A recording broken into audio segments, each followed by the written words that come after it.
Muy bien, hermanitos. Quiero invitarles a abrir sus Biblias en el Evangelio de Marcos, como el hermano lo anunció. Vamos a estar en Marcos y el capítulo 11 y vamos a estar exponiendo este texto del versículo 15 al 19. Lo que tienen ahí en sus títulos de sus Biblias, la purificación del templo. Marcos 11 y versículo 15. Y tenga por favor ahí la cita lista. Vamos a poner un poquito de cimiento acerca de este pasaje. Hermanos, he titulado el sermón de esta mañana Purificados en Jesucristo. Purificados en Jesucristo. Hay un principio bíblico, una enseñanza bíblica importante que debemos entender y es, atento a esto, lo limpio no santifica lo inmundo, sino que lo inmundo contamina a lo limpio. Lo repito, lo limpio no santifica lo inmundo, sino que lo inmundo contamina a lo limpio. Esta enseñanza la vemos en Ageo, el capítulo 2, versículos 10 al 13. Literalmente, la pregunta del profeta Ageo de parte de Dios a los sacerdotes es: si carne santificada toca pan, vianda, vino o aceite, la pregunta es: si carne santificada toca esto, ¿lo ha de santificar a lo que tocó? Y la respuesta es no. Los sacerdotes respondieron bien. Pero si cosa inmunda toca lo mismo, pan, vianda, vino o aceite, esto que ha sido tocado por una cosa inmunda es contaminado, y la respuesta es: contaminado es, inmundo será. Entonces, una ilustración práctica para poder entender esta enseñanza es: si tenemos un lodazal, un barro, y ponemos en el lodazal un guante blanquito, ¿qué es lo que va a pasar naturalmente? ¿El lodazal se va a limpiar o el guante se va a ensuciar? El guante va a ser contaminado, correcto, va a ser sucio. Y este principio es muy importante que lo entendamos porque aplica para nuestra vida también. Hermanos, nosotros, los hijos de Dios, los verdaderos hijos de Dios, hemos sido limpiados, hemos sido purificados, amén. Pero vivimos, la Biblia quiere que sepamos que vivimos en un mundo caído, en un mundo sucio que puede y va a contaminarnos si nos mezclamos con él, ¿no es verdad? Recuerden, lo limpio no purifica lo inmundo, sino que ¿qué es lo que va a pasar? Lo inmundo va a contaminar a lo limpio. Por eso la orden en la Biblia es clara: no nos mezclemos, no nos juntemos, como dice literalmente el texto, en yugo desigual. No hagamos concesiones, porque nosotros no somos los que vamos a purificar el mundo. ¿Quién puede únicamente purificar el mundo? Sino nuestro Señor Jesucristo. Pero nosotros sí vamos a salir contaminados si hacemos este tipo de concesiones. No estamos diciendo ahora que no podemos hablar con inconversos o que debemos irnos a una montaña y aislarnos. No, este no es el punto.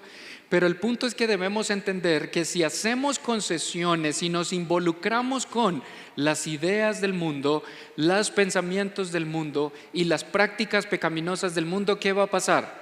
Nosotros vamos a salir contaminados. No podemos tener ninguna comunión con el mundo. Ahora, no solamente lo externo contamina, el Señor dijo, de hecho, no es lo externo lo que contamina más, sino ¿qué es lo que contamina más?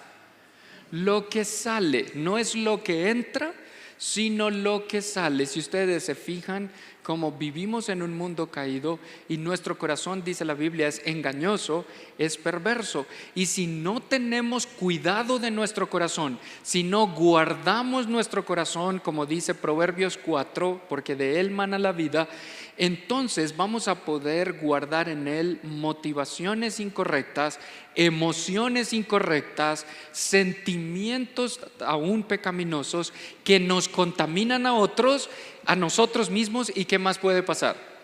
Que contaminan a quienes nos rodean. Por ejemplo, mentiras, por ejemplo, engaños, por ejemplo, distracciones de nuestras vidas pueden contaminar nuestro corazón, nuestra adoración, nuestra comunión con Dios. Por eso debemos estar muy atentos a estar siempre limpiándonos, siempre conscientes de todo aquello que contamine nuestra vida, nuestro corazón. Este principio lo vemos desde el Antiguo Testamento, hermanos. Si ustedes recuerdan, en el templo habían objetos que eran usados para el ministerio, usados o puestos aparte para el servicio exclusivo del Señor, ¿verdad? En el templo tenemos, por ejemplo, sillas, implementos sagrados, etcétera, que se usaban exclusivamente para el uso del ministerio. Y habían rituales específicos, ¿para qué? Para limpiar estos utensilios, para purificar estos utensilios y poderlos usar conforme a Dios lo mandaba. La manera en cómo adoramos y cómo adoraban a Dios el pueblo de Israel no era como ellos querían, ¿verdad que no?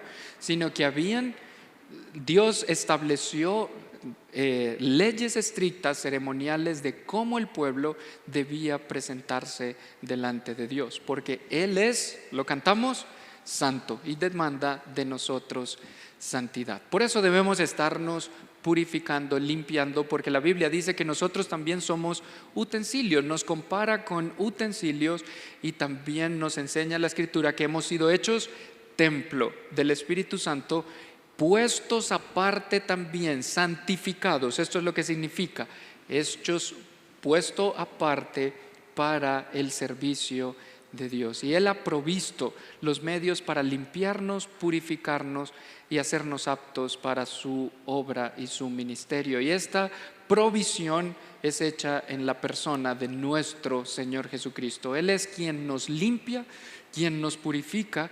Y si ustedes se fijan, es maravilloso cuando uno estudia los evangelios y cuando uno estudia el ministerio del Señor Jesús, este principio o esta enseñanza con la que inicié en esta mañana no aplica en el Señor. Lo limpio no purifica lo inmundo, ¿se acuerdan? En el caso del Señor Jesús, sí. Cuando Él tocaba durante su ministerio o entraba en contacto con algo inmundo, por ejemplo un leproso, ¿qué pasaba? ¿Él se contaminaba? No, sino que lo inmundo quedaba limpio y Él no era contaminado por nada inmundo. Por eso solamente en Él nuestra vida, nuestro corazón va a hallar una verdadera limpieza, una verdadera purificación, porque todo el que entra en contacto con el Señor, un verdadero hijo de Dios, un verdadero creyente, la Biblia dice que ha sido puesto ¿qué? En Cristo, ¿verdad? Ha sido añadido al cuerpo de Cristo. Por lo tanto, todo lo que el Señor toca, ¿qué pasa? Es que purificado o limpio. Aquí ya de entrada debemos decir algo importante, hermanos, y es, si somos verdaderos hijos de Dios, si realmente hemos sido salvos por el Señor y estamos en Cristo, nuestra vida debe mostrar ¿qué? Una limpieza, ¿verdad? Debe haber un cambio, debe haber un fruto. Debemos mostrar y ver el mundo en nosotros que estamos siendo limpiados, purificados. No existe algo como que yo soy un verdadero creyente y sigo viviendo una vida de constante pecado o pecaminosidad, porque todo lo que entra en contacto con el Señor es limpiado, es purificado. Y esta enseñanza la vemos en el texto que vamos a estudiar esta mañana, en Marcos capítulo 11 y versículo 15. Cómo el Señor purificó el templo, cómo Él vino a este lugar literal físico en Jerusalén, entró en él y purificó el templo de los judíos en Jerusalén. Y con el estudio de este pasaje, hermanos, que ya vamos a leer, hoy el Señor quiere enseñarnos 3 maneras en cómo Cristo nos purifica para que busquemos nuestra limpieza en Él. 3 maneras en cómo Cristo nos purifica nuestra vida para que nosotros busquemos nuestra limpieza en Él. La primera manera en cómo Él nos purifica, Él purifica nuestra vida de una adoración hipócrita. La segunda manera, Él purifica nuestra vida de la mentira y el engaño. Y tercero, también Él purifica nuestra vida de las distracciones que nos impiden adorar como Él demanda. Entonces vamos a ver la primera cosa o manera en la que Él nos limpia y nos purifica, y es de una adoración hipócrita.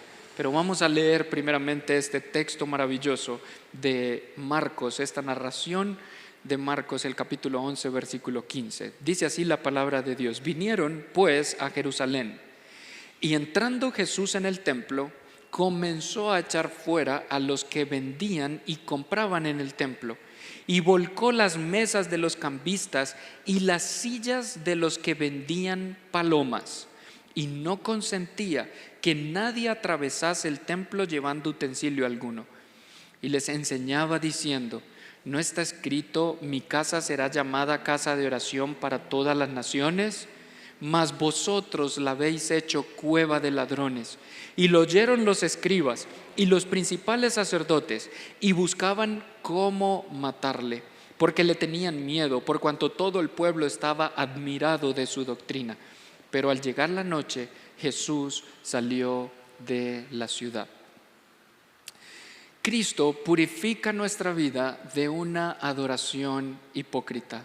Vinieron pues, dice el texto, a Jerusalén, y entrando Jesús en el templo, comenzó a echar fuera a los que vendían y compraban en el templo.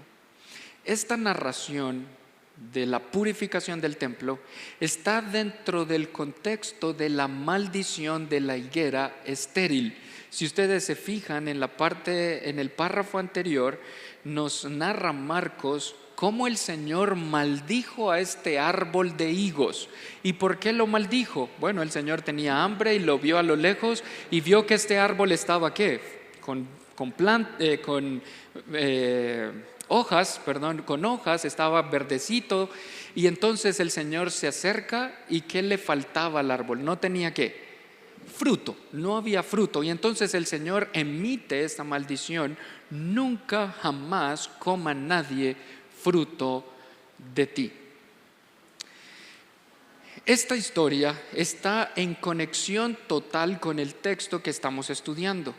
Nos muestra la maldición de la higuera estéril, o la higuera estéril, esta parábola que el Señor usa, nos muestra cómo el sistema religioso judío se veía externamente poderoso. Se veía con unas ramas y unas hojas verdes que hacían parecer más bien que estaba vivo, pero al análisis detallado del Señor no había un fruto espiritual verdadero. Entonces, esta parábola de la higuera estéril nos representa lo que está sucediendo en el templo de Jerusalén con el sistema religioso judío. Los versículos 12 al 14 son una representación de lo que sucede en el versículo 15 al 19 que estamos estudiando. Y lo que nos enfatiza esta sección de Marcos es lo siguiente, hermanos: las apariencias pueden engañar. ¿No es verdad que esto es un refrán que decimos muchas veces? Las apariencias engañan, y aplica para todas las áreas seculares de la vida, y sin duda para la vida espiritual es lo mismo. Muchos podemos dar apariencia externa de dar fruto o mostrar, aparentar vida, pero realmente no estarlo. Ser apenas una apariencia de una vida piadosa, pero espiritualmente mi adoración y mi vida y mi comunión con el Señor no estar bien. Es fácil venir a la iglesia y por hora y media, ¿verdad?, mostrarme santito, pero Dios no quiere que mostremos una vida de piedad únicamente cuando nos reunimos en la iglesia, sino que ese sea nuestra constante en nuestra vida, donde estemos. Tiene que ser Quique el mismo en la iglesia, el mismo en el trabajo, el mismo en la universidad, el mismo en el ministerio, el mismo en el hogar, el mismo con la familia, porque muchas veces en la iglesia el esposo es una cosa, pero en casa parece como una transformación, ¿verdad? Entonces, no queremos eso, no queremos Dios no aprueba eso, detesta eso y lo vamos a ver y quiere limpiar y purificar nuestra vida de una adoración hipócrita. Esto puede pasar en sistemas religiosos completos, pero también puede pasar en la vida personal de una persona, a nivel individual o personal. Aplican estas verdades para nosotros hoy en día. Existen alrededor de nosotros grandes sistemas religiosos enormes, poderosos, con miles de seguidores que aparentan estar vivos, pero bajo el escrutinio de Dios, sin fruto espiritual verdadero. Vemos sectas en nuestras ciudades con edificios imponentes, pero realmente muertos y sin fruto espiritual verdadero. Hay iglesias con grandes programas sociales, con predicadores elocuentes que motivan y cautivan a las masas, pero sin fruto espiritual verdadero. No son las apariencias tanto lo que Dios mide, sino Él quiere y evalúa el fruto genuino de nuestro corazón, nuestras motivaciones. Si estamos haciendo realmente el propósito por el cual, cumpliendo el propósito por el cual Él nos salvó. Y es crecer, ser formados a la imagen del Señor Jesucristo, mostrar la gloria de Dios al mundo de una manera genuina. Este era el caso del judaísmo y el templo en la época de Jesús. El templo era imponente. Miles de personas asistían a las fiestas religiosas de Israel, en este caso la Pascua. Miles de personas, cientos, llegaban al templo. Los líderes religiosos salían con sus vestimentas bien aparentes y parecía un gran sistema religioso poderoso. Bajo el escrutinio de nuestro Salvador, no era más que una guarida de ladrones. Y Él va a purificar este templo, va a limpiar este templo. Y esto nos deja una gran enseñanza para nosotros en esta mañana, práctica para nuestra vida. Ahora, para poder entender por qué era importante el templo y por qué el Señor hizo lo que hizo en el templo, debemos conocer un poquito de lo que el templo en Jerusalén, esta construcción física, significaba para los judíos y para Israel. El templo era el centro de la adoración judía.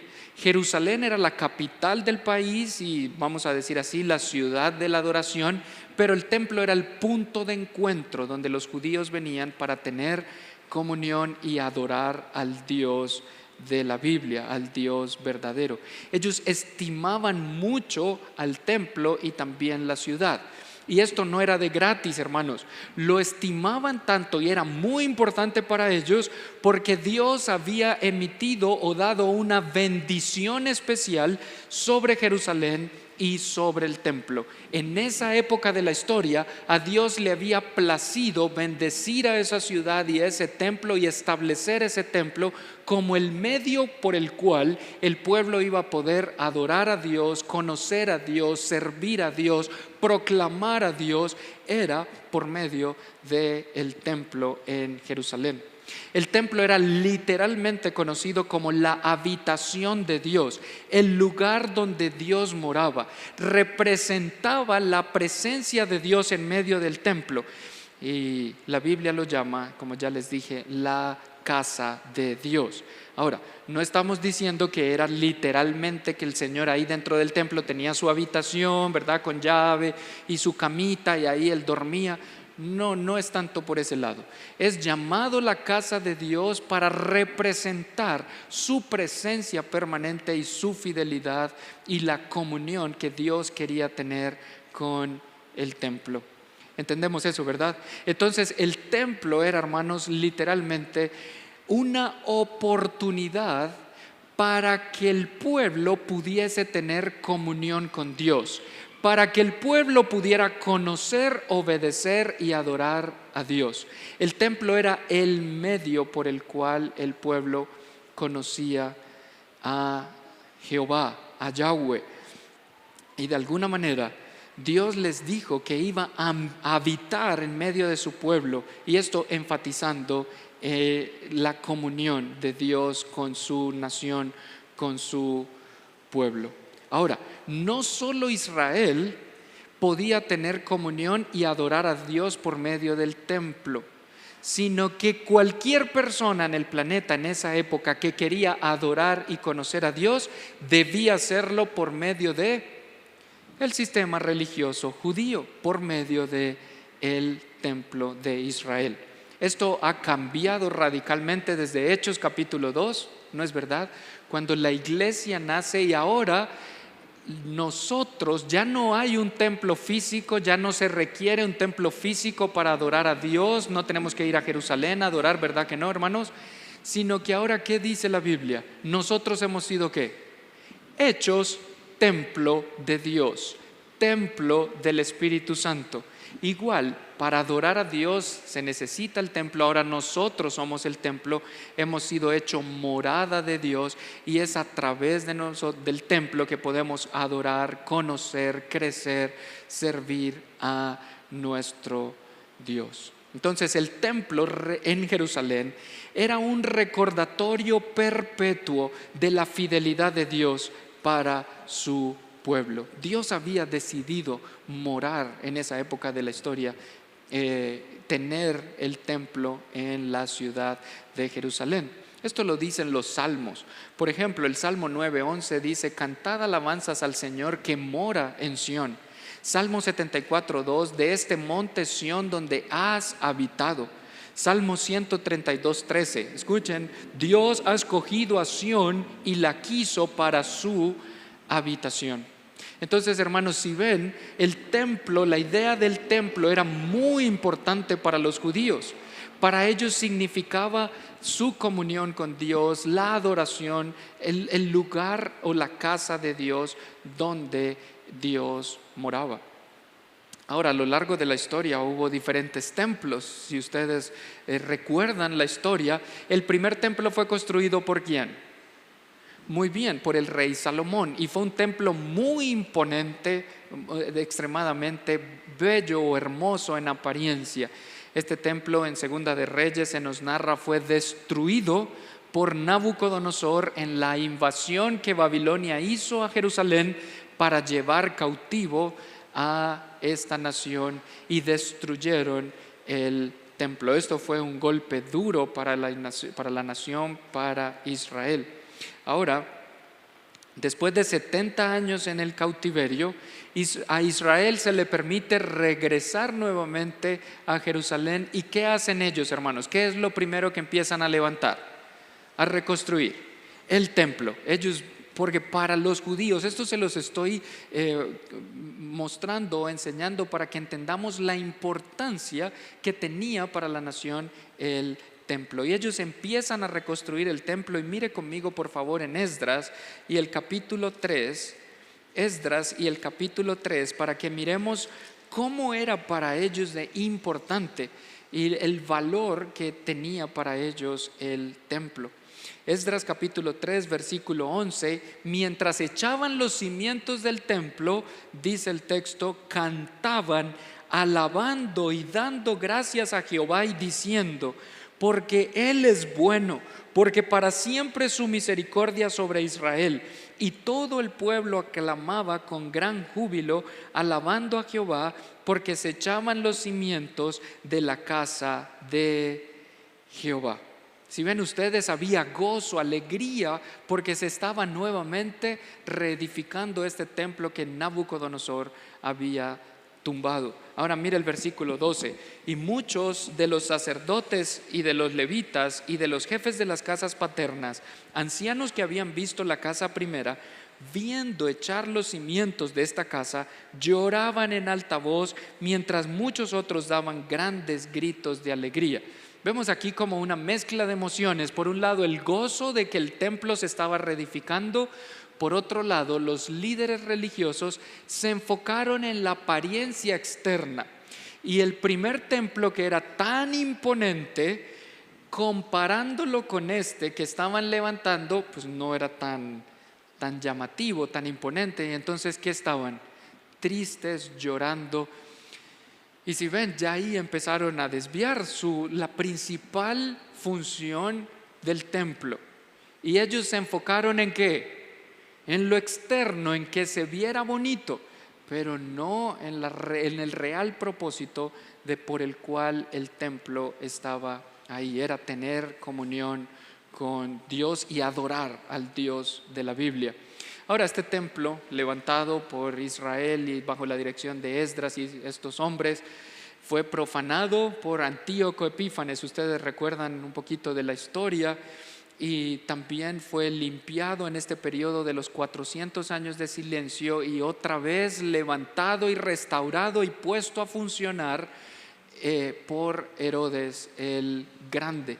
Y estamos entonces aquí en Marcos y el capítulo 11, versículo 15, en este, vamos a decir así, tercer templo, ¿verdad? El conocido como el templo de Herodes, Herodes el Grande. Y aquí es donde el Señor entra, dice versículo 15, vinieron pues a Jerusalén y entrando Jesús en el templo, comenzó a echar fuera a los que vendían y compraban en el templo. Como ven, el templo era muy importante para los judíos. Ellos siempre que lo destruían intentaban ¿qué? Restaurarlo, porque para ellos era imposible adorar a Dios sin el templo, sin el sistema sacrificial del templo. Entonces era un lugar de especial bendición para ellos, y eso pues es verdad también para nosotros hoy en día, como ya lo vimos. Hemos sido hechos el templo de Dios y adoradores. Eso significa, es lo que el Señor Jesús le dijo a la mujer samaritana. El Señor Jesús, el Padre, busca y hace a quienes salva verdaderos adoradores, que adoren al Padre en espíritu y en verdad. Somos adoradores, templos de Dios, para adorarle en espíritu y en verdad. Hermanos, la Biblia nos enseña que este templo, al igual que ese templo fue contaminado y fue desviado de su propósito inicial e importante, nosotros como templo de Dios, ¿podemos contaminarnos? Sí, podemos ensuciarnos un poco, y esto es lo que Dios quiere limpiar en nosotros esta mañana. Podemos tener actitudes incorrectas, motivaciones incorrectas, pero gracias a Dios que en Cristo hay limpieza y purificación. Entonces, entra Jesús en el templo, Marcos 11:15, entra en este templo de Herodes. Y seguramente, hermanos, está en un área del templo que se llamaba el atrio de los gentiles. Esta era un área extensa dentro del templo en donde los gentiles, ahora entiéndase por gentiles, todos aquellos que no eran judíos, ¿verdad? Todos aquellos que venían de otros países. Y era interesante, el templo se había dado también como un medio para que las demás naciones escucharan y conocieran al Dios de Israel, al Dios de la Biblia. Y entonces el templo tenía el atrio de los gentiles, hasta donde les era permitido llegar a todos aquellos que no eran judíos, venían hasta ahí y de ahí escuchaban la palabra de Dios.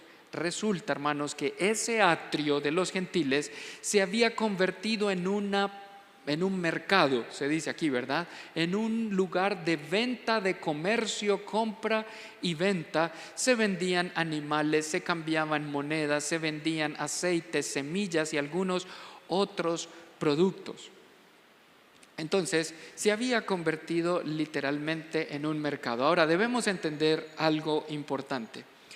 Principalmente en este lugar del templo se vendían animales. ¿Por qué? Porque en el sistema o en la ley ceremonial se debían, para adorar a Dios, ofrecer sacrificios. Y entonces venían los judíos a esta fiesta de diferentes ciudades, aún de diferentes países, y tenían que hacer viajes largos, extensos. Y hermanos, en esa época no habían aviones, ¿verdad? Entonces les tocaba ¿cómo? caminando seguramente o en carruajes y esto era bien agotador, eran viajes de días, hermanos. Y entonces imagínense ustedes en estos viajes traer animales grandes, complicaba la cosa, ¿verdad? Y más si habían familia, niños, etcétera, era bien complejo. Entonces, en términos de practicidad o de algo práctico, era mejor que en Jerusalén se vendieran los animales, ¿verdad? Y venir sin animalito, llegar ahí, compro mi animalito, ofrezco el sacrificio y adoro a Dios. Entonces, desde el punto de vista de practicidad, esto no era malo, era bueno, de hecho, como una muy buena idea. ¿Qué fue lo malo? Que ya se desvió el punto del sacrificio y de la adoración y se empezó a ver estas fiestas o estas peregrinaciones de los judíos al templo como que una oportunidad de negocio, ¿verdad? Y entonces como aquí es la oportunidad para sacar dinero, tener grandes utilidades. Entonces, ¿se debían ofrecer sacrificios en el templo? Sí. ¿Se debían ofrecer ofrendas? Sí. ¿Se debían tener de estos animalitos? Sí. ¿Lo hacían? Sí. ¿Cumplían con la ley? Sí. Hacían lo correcto, pero con la motivación ¿qué? Incorrecta o pecaminosa, porque ya estaban pensando más era en el dinero, en cómo ganar más o cómo poder aprovechar esta situación para hacer negocio. Y quienes debían estar enfocados en la adoración y en dirigir al pueblo y en predicar la ley fielmente para que tanto judíos como gentiles conocieran al Dios de la Biblia, se habían desenfocado a verlo como un mero negocio. Ahora, en este atrio de los gentiles también había cambio de divisas. ¿Por qué cambios de divisas? Porque en el templo también se ofrecían ofrendas, pero los líderes religiosos no permitían que otras monedas extranjeras entraran al templo, porque las monedas extranjeras, digamos que esto es una moneda extranjera, tenían imágenes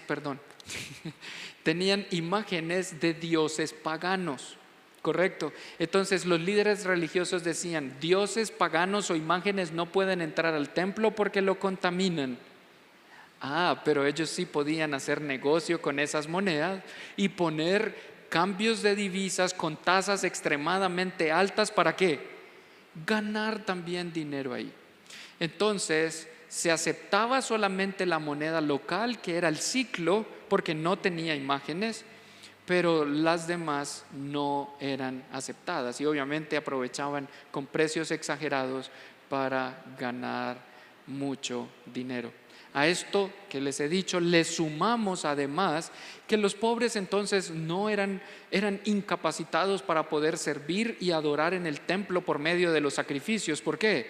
Porque los precios eran tan altos que ellos no podían comprar animales para sacrificar. Entonces el punto era, si no tienes mucho para dar, eras rechazado por el sistema religioso judío. ¿Para esto fue dado el templo, hermanos? No, se habían desviado. Ahora les pregunto, ¿esto les parece o les suena algo parecido a lo que vivimos en el día de hoy? Bastante, dice la hermana, ¿verdad? Estoy de acuerdo, hermanita. Muchos se están viendo la iglesia como una oportunidad ¿de qué? De negocio. Y realmente vamos a decir así, como son iglesias, pero realmente son falsas iglesias y falsos maestros que quieren aprovecharse de lo que Dios ha establecido en su palabra, de la adoración, del congregarse, de la comunión, para sacar dinero, para hacer negocio. Y esto Dios lo repudia. Para Dios eso es una cueva de ladrones, es usar su nombre y su palabra con un propósito no santo, sino totalmente reprensible. Entonces por eso Jesús entra al templo, versículo 15, comenzó a echar fuera a los que vendían y compraban en el templo. Entonces Él empieza a limpiar el templo de esta adoración hipócrita. Los líderes religiosos de Israel cumplían, como les dije, con las leyes ceremoniales, pero lo estaban haciendo con motivaciones incorrectas, de una manera hipócrita, de una manera no genuina, no honesta delante de Dios, no como Dios lo demandaba, sino de una manera hipócrita. Ahora, si se fijan, el texto dice que el Señor empezó a echar fuera ¿a quiénes? ¿A los que vendían solamente? No, también a los que compraban los reprendió y los empezó a echar fuera. ¿Por qué a los que compraban? Por dos razones específicas, hermanos. Primero, por su codicia, y segundo, por su ignorancia. Su codicia, ¿por qué? Porque el que compraba era codicioso, ya de por sí había avaricia en él y vamos a hacer este negocio y vamos a ganar. ¿Qué le decían a las personas cuando iban a comprar? Si tú compras algo grande y ofreces un sacrificio grande, entonces ¿cómo será la bendición? Grande. Y si usted ofrece algo pequeñito, pues así será la bendición también pequeñita. Hermanos, ¿eso les suena a algo que se predique hoy? Mucho, ¿verdad? Ese es el famoso evangelio de la prosperidad y lo estamos viendo desde tiempos del Señor Jesús. Y entonces Él purifica y limpia este templo, empieza a limpiar este templo de este tipo de adoración hipócrita, porque esto era mentiras. Entonces, el que compraba, bueno, el que vendía ya fallaba, pero el que compraba, ¿en qué fallaba? Fallaba en que estaba ofreciendo el sacrificio con una motivación incorrecta también, porque estaba ofreciendo y se esforzaba por ofrecer algo grande. ¿Por qué? Para que el Señor me bendiga mucho. Entonces, ¿qué había en ellos? ¿Falta de qué? De conocimiento. No conocían la ley, no conocían las escrituras, eran tan fácil de ser engañados sin discernimiento. Y nosotros muchas veces podemos ser así. Por eso la Biblia nos manda a crecer en el conocimiento del Señor, para poder discernir entre lo verdadero y lo falso y no ser engañados fácilmente, porque eso también es reprensible delante de Dios. Y Él entonces empezó a echar fuera a todos, tanto al que vendía como al que compraba. Debían salir del templo. Su adoración, hermanos, la adoración de Israel, de los judíos, de ellos, llegó a ser meramente una tradición aprendida de hombres y no una adoración genuina que saliera de su corazón, de adorar a Dios de una manera honesta, genuina a Jehová. Esto lo dice, no lo busquen, pero dice Isaías, el capítulo 29 y versículo 13. Isaías 29, 13, dice pues el Señor: porque este pueblo se acerca a mí con su boca y con sus labios me honra, pero su corazón está lejos de mí y su temor de mí no es más que un mandamiento de hombres que les ha sido enseñado. El temor del pueblo hacia Dios era meramente una tradición y un mandamiento de hombres. ¿Cómo está nuestro temor del Señor? ¿Cómo está nuestra adoración a Él? Aún les pregunto, hermanos, ¿cómo está nuestro asombro por Dios? Todavía nos asombra su creación, la manera como Él obra, su evangelio. El hecho de que Él nos limpia y nos purifica nos hace tener un corazón adorador, sensible en espíritu y en verdad. ¿O meramente nuestra adoración se ha convertido en algo tradición, en algo de tradición de hombres, un mandamiento de hombres? Porque si no voy, entonces ya el lunes me están llamando y visitando que por qué no vine. Entonces tengo que ir solamente por cumplir a los hombres o porque me vean y no me regañen. ¿O realmente es una adoración genuina que brota de nuestro corazón para exaltación de nuestro Dios? Quizá nuestra adoración puede estar en peligro, hermanos, de convertirse en una adoración hipócrita. Y no necesariamente desde el punto de vista económico o porque vayamos a hacer de esta iglesia un mercado, ni mucho menos. Pero sí hay cosas que muchas veces nos desvían del propósito verdadero por el cual Dios nos ha salvado. Y en vez de ser un verdadero adorador, como dice Juan y el capítulo 4, puedo ser un no verdadero adorador. sino puedo ser un falso adorador, que no adora en espíritu, sino que adora en la carne, y que no adora en verdad, sino que adora de una manera hipócrita. Y el Señor Jesús en esta mañana, hermanos, así como lo hizo en el templo, entrando Jesús en el templo, comenzó a echar fuera a los que vendían y a los que compraban en el templo, porque habían y estaban haciendo una adoración incorrecta. Y quiera Dios en esta mañana que dejemos al Señor Jesús, hermanos, en nuestro corazón. Él quiere volcar y sacar todo eso que está haciendo de nuestra vida y de nuestra adoración una adoración que no es como Él la demanda y como Él la quiere, y como un adorador que realmente trae honra y gloria a su nombre. Él quiere limpiarnos. Él nos enseña en esta mañana el desagrado de Dios ante una adoración hipócrita, y nos advierte que este es un estado peligroso en el que podemos relajarnos y ya estoy acostumbrado a adorar así y yo ya creo que Dios esto lo aprueba, y el Señor esta mañana dice: no, no lo apruebo. Quiero limpiar eso, quiero purificar eso, porque tu adoración se ha desviado de lo que realmente debería ser. Es una adoración no honesta, no sincera, no genuina, y eso el Señor lo detesta y lo quiere purificar. Ahora, si ustedes ven, ¿quién es el que purifica la iglesia? ¿Quién purificó el templo? No fueron los hombres, es el Señor Jesucristo. Él es el único que nos limpia y que nos puede purificar, que conoce realmente nuestras motivaciones. Externamente pueden ver una cosa, pero ¿quién conoce realmente mi corazón? ¿Quién conoce realmente mis motivaciones, mis emociones? Dios.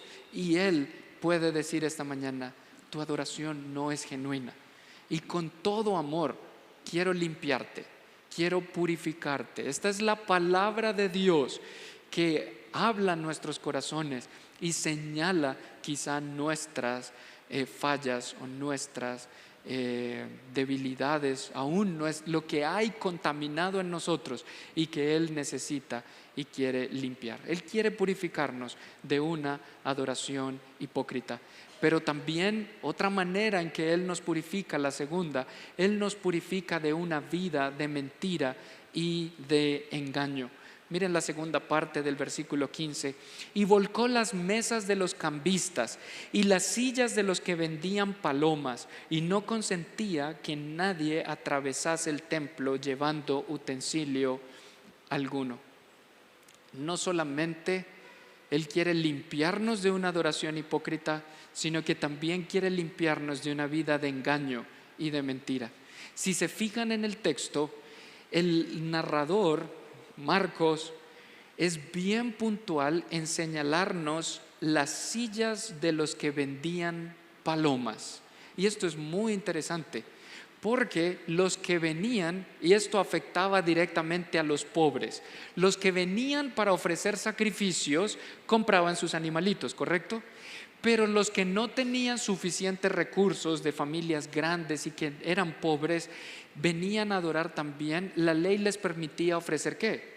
Palomas. Por eso también habían palomas, venta de palomas, porque esto era más económico, ¿verdad?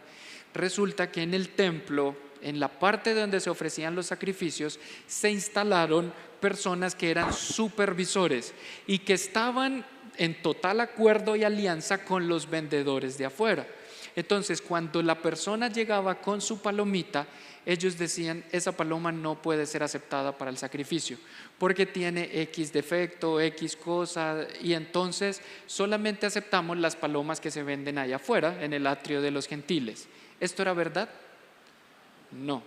Esto era un engaño para que las personas se fueran, literalmente, hermanos, los tomaban de los pies y los sacudían hasta que su última monedita caía, y todo eso lo quitaban. ¿Para qué? Para hacer el negocio. Y entonces estas personas pobres no podían muchas veces comprar, ofrecer los sacrificios conforme a la ley, pero era porque ellos mismos lo estaban impidiendo, los estaban engañando. Eran no solamente hipócritas, sino mentirosos y engañadores, porque les decían a las personas y usaban a Dios y decía: esta paloma Dios no la acepta porque Dios demanda esto, y les decían cosas como que eran mandatos de Dios y no eran así. Entonces los engañaban. ¿Y para qué? Para que ellos fueran al atrio y compraran entonces las palomas que sí eran aceptadas. Qué mal esto, ¿verdad, hermanos? Era tremendo. En esto se había convertido este sistema religioso. Por fuera, imponente. Bajo el escrutinio de Dios, una guarida ¿de qué? Ladrones solamente. Y Él está purificando este templo de la adoración hipócrita, pero también estaba poniendo fin al engaño y la mentira de estos traficadores que se aprovechaban de los pobres. El Señor Jesús entró con ímpetu en este templo y lo hizo con celo santo. Nunca pecó, nunca golpeó a nadie, nunca su ira lo hizo pecar. Él siempre estuvo en control, pero habló como quien tiene autoridad. Era su casa, su morada, y estaba siendo profanada, siendo usada de una manera equivocada. Él fue muy valiente, el Señor, al confrontar el sistema religioso judío. Lo hizo con valentía. Y si ves y si leemos el texto, ¿cuántos se le opusieron? ¿O cuántos le dijeron: lo que usted está diciendo es mentira, no venga a engañarnos? ¿Cuántos? Ninguno. Todos empezaron callados a irse, los líderes religiosos a irse y solamente a maquinar cómo le matamos, porque está dañando el negocio, ¿verdad?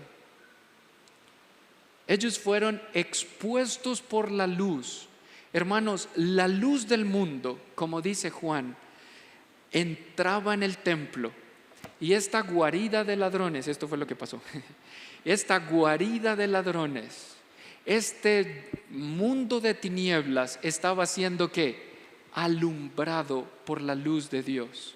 El Señor Jesucristo expuso y sacó a la luz todo el engaño, toda la mentira, alumbró la mentira que era ese sistema religioso. Y eso es lo que Él hace esta mañana en nuestros corazones. Eso es lo que Él quiere hacer en nuestras vidas. Alumbrarnos para sacar aún lo más oculto, aún eso que en nuestro corazón ya se ha creído como una verdad. Hay muchas veces mentiras o engaños en nuestra vida que nuestro corazón, como es engañoso y perverso, nos quiere convencer de que por ahí estamos bien y que adorar así está bien, no importa. Pero Dios nos alumbra y nos quiere mostrar que de eso también nos quiere limpiar. Quiere purificar nuestro corazón también para que no haya engaño y no haya mentira en nosotros. Esto es lo que Él hace cuando nos salva. Alumbra nuestra vida con su luz, pone luz en las tinieblas, alumbra y saca oculto lo que nosotros tenemos guardado o escondido. Él quiere que confesemos nuestros pecados, y Él dice: Él es fiel y justo para perdonarnos y ¿qué más? Limpiarnos de toda maldad.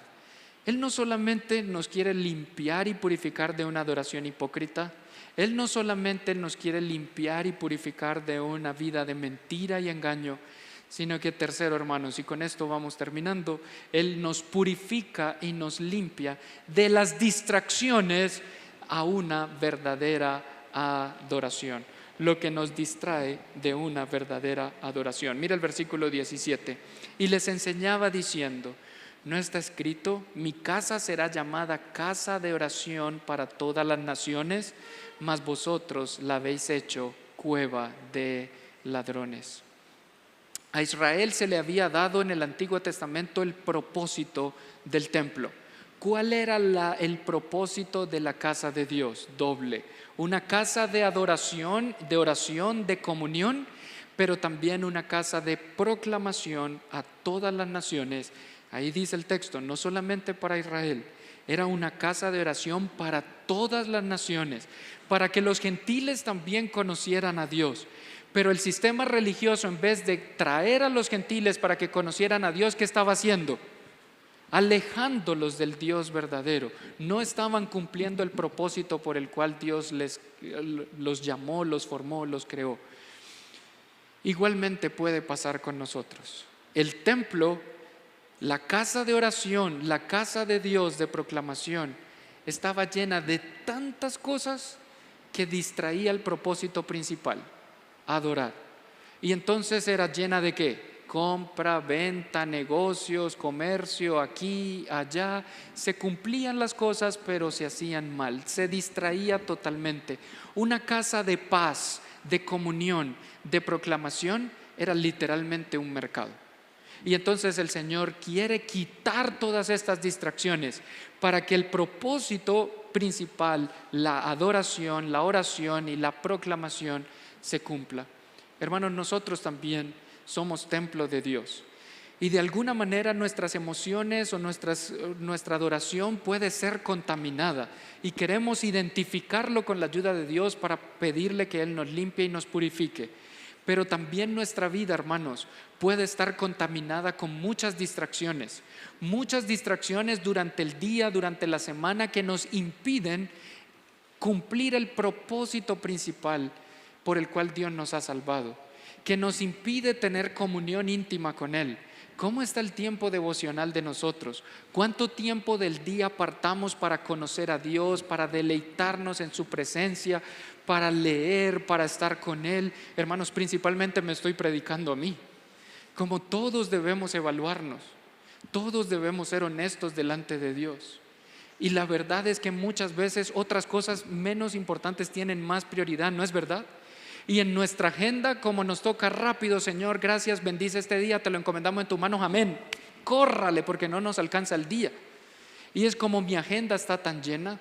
Y Dios quiere quitar esas distracciones también, enseñarnos a ser buenos administradores aún del tiempo, que es un recurso que Dios nos ha regalado, y poder poner en orden las prioridades. Primero es Dios, primero conocerle a Él. ¿Cómo voy a empezar mi día sin tener comunión, sin orar, sin conocerle más, sin deleitarme en Él?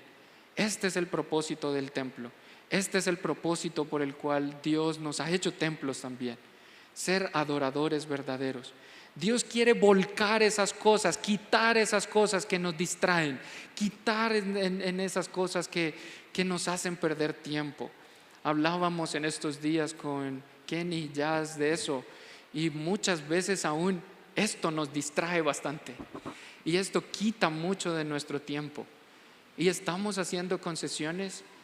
Esto es un gran contaminador si no lo sabemos manejar. Y entonces muchas veces lo más sabio es, Dios quiere no quitarnos el celular. No, Señor, no lo tire que se parte. No, pero no quitarnos, pero muchas veces debemos administrarlo mejor, ¿no es verdad? Y hay cosas que no necesito en mi celular y que puedo quitar, eliminar, si esto identifico que me está distrayendo de lo que realmente es importante. Entonces Dios quiere quitar si hay adoración hipócrita. Dios quiere quitar esta mañana si hay mentira y engaño. Y Dios quiere quitar de nuestra vida y corazón si hay distracciones que nos impidan adorar. Miren el versículo 18. Lo oyeron los escribas, los principales sacerdotes, y buscaban cómo matarle, porque le tenían miedo por cuanto todo el pueblo estaba admirado de su doctrina. ¿Cuál va a ser nuestra respuesta a la palabra de Dios esta mañana? Cuando a nosotros nos señalan algo en que estamos fallando, cuando nos dicen la verdad y nos confrontan con nuestro pecado, no nos gusta, ¿verdad que no? A los escribas y a los líderes religiosos no les gustó, querían matarle, como ¿quién se cree? Y uno cuando le dicen algo es como, ¿usted por qué me juzga? ¿Quién se cree? ¿Por qué? Pero esto es amar, fieles son las heridas del que ama, dice la Escritura, y amar es señalar el pecado para corregir, y esto es lo que el Señor quiere. Él ha señalado nuestro pecado y quiera Dios que tengamos, hermanos, un corazón sensible, un corazón enseñable, que corramos como iglesia si estamos fallando en algo individualmente a pedir perdón, a pedir limpieza, purificación. Pedro le dijo, Señor, no me laves los pies. Y el Señor le dijo, si no te lavo, no tendrás parte conmigo. Entonces Pedro le dijo, entonces láveme todo, ¿verdad? El Señor le dijo, no tienes que lavarte todo porque ya estáis limpio, pero sí tenemos que lavar los pies porque mientras caminamos por este mundo empolvado, vamos a ensuciarnos quizá.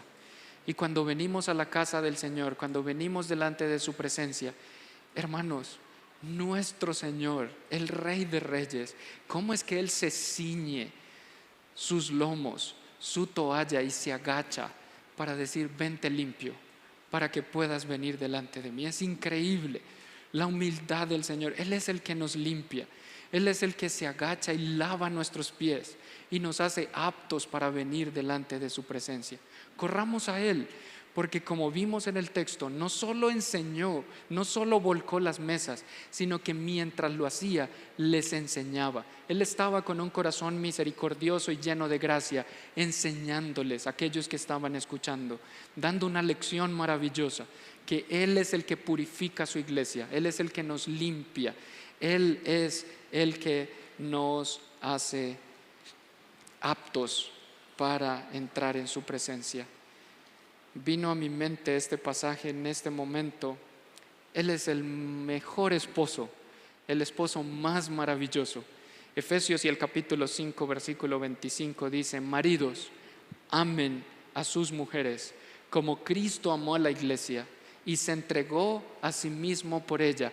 Miren cómo el Señor mostró el amor por su pueblo, cómo el Señor muestra su amor por su iglesia, por nosotros, entregándose a sí mismo por ella. ¿Para qué?